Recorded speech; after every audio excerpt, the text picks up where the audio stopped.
Depuis, il y a le Conseil des entrepreneurs agricoles qui prend autant de place, si ce n'est plus, même que l'Union paysanne dans le paysage. Mais il en reste pas moins qu'il reste toujours un seul syndicat, qui est l'UPA, qui est reconnu par le gouvernement.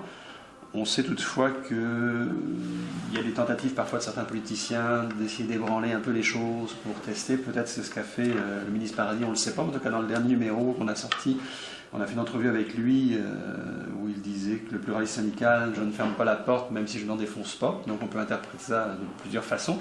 Mais dans la même discussion, il nous disait aussi qu'il lisait votre rapport, qu'il lisait celui de M. Saint-Pierre. Donc on pourrait penser qu'actuellement il y a des réflexions du moins sur le pluralisme syndical. Vous êtes toujours sur la même position qu'en 2008. Il faut ouvrir. Et pourquoi il faut ouvrir? Et comment on va gérer les plans conjoints? Parce que c'est ça la question qui va venir par la suite. S'il y a plusieurs syndicats. Oui, mais pourquoi il faut ouvrir? Les raisons sont toujours les mêmes. Pour des raisons à la fois pratiques qui tiennent à nos valeurs. On a partout ailleurs le droit d'association. Et ici, on oblige tout le monde à faire partie de la même association. Le fait qu'on peut se dire qu'ils peuvent se dissocier, mais ils doivent continuer à payer la cotisation, c'est un peu un argument, c'est un peu spécieux dans le fond. Ça, c'est l'argument de valeur. Les arguments plus pratiques, à mon avis, il y en a deux.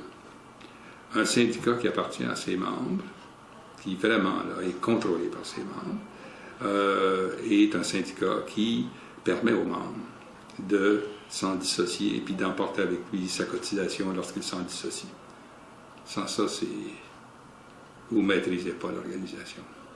Si votre cotisation doit lui être versée obligatoirement et que vous pouvez, dans le fond, vous en désintéresser sans conséquence pour elle, vous avez la prise que vous avez, c'est votre cotisation, dans le fond.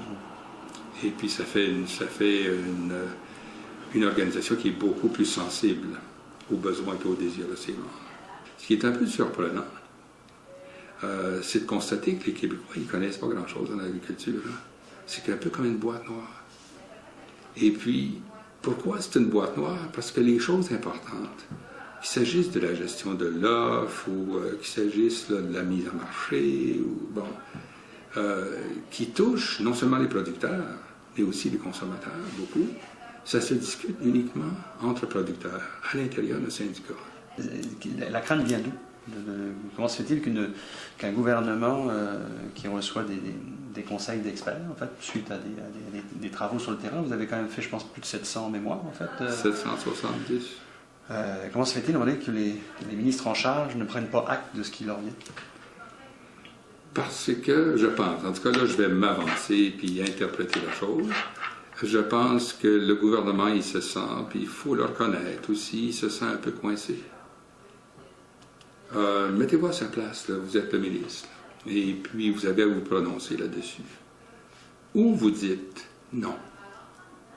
Hein? Ça va rester tel quel.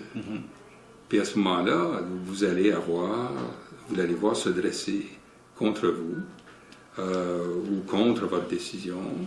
Les gens qui disent « Oh, c'est pas comme ça que ça se passe dans notre société, là. » Regardez bien la prise de position de Québec solidaire, là. C'est les plus socialisants, les plus à gauche qu'on a sur l'échiquier politique. Et puis pour eux, ça va de soi qu'il ne faut pas juste un syndicat. Puis il y a beaucoup de gens qui vont affirmer ça aussi, dont les syndicalistes eux-mêmes.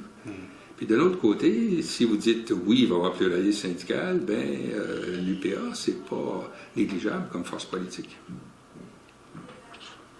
D'où mon diagnostic, je pense que d'ailleurs, il n'y en a pas un qui s'est prononcé, ni pour ni contre. Hein? Ils ont tous tergiversé, d'une façon ou d'une autre, certains de façon élégante, d'autres moins, mais ils ont tous tergiversé. D'ailleurs, j'étais bien surpris de voir M. Garon ouvrir la porte. C'est vrai qu'il était plus ministre, il ne faisait pas en titre de ministre. Il était plus ministre, puis je pense que c'était aussi le bilan de sa vie. Hein. Si je regarde ailleurs, les conséquences seraient vraisemblablement, puis j'ai deux exemples à l'esprit, la France et puis l'Ontario. Les conséquences seraient sans doute à peu près les suivantes. Il émergerait un syndicat qui serait un syndicat concurrent au syndicat dominant, et qui récolterait à peu près, ça peut varier, mais si je regarde les chiffres, ils n'ont pas dû vérifier, ils veulent changer beaucoup depuis quelques années. Ça tournerait autour de 15%.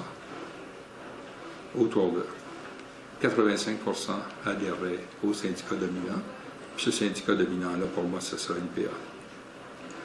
L'UPA a l'habitude, l'UPA a les structures, l'UPA a les sous, bon. Mais, donc la crainte de ce pluralisme, elle n'est pas si fondée que ça, en fait. Si l'UPA, on peut penser effectivement qu'il y a une certaine garantie qu'ils vont conserver 25-26 000 fermes sur 30 000, et peut-être plus. C'est quoi quelle est la part de risque pour l'UPA de voir arriver 3-4 000 fermes qui veulent être associées à un autre mouvement? Pour moi, c'est de perdre 15% des membres. On gère comment un plan conjoint quand on a plusieurs syndicats autour de la table? Moi, d'après moi, il va y en avoir deux. Il y a toutes sortes de formules qu'on peut inventer là, pour associer en fonction de leurs poids respectifs les syndicats en question.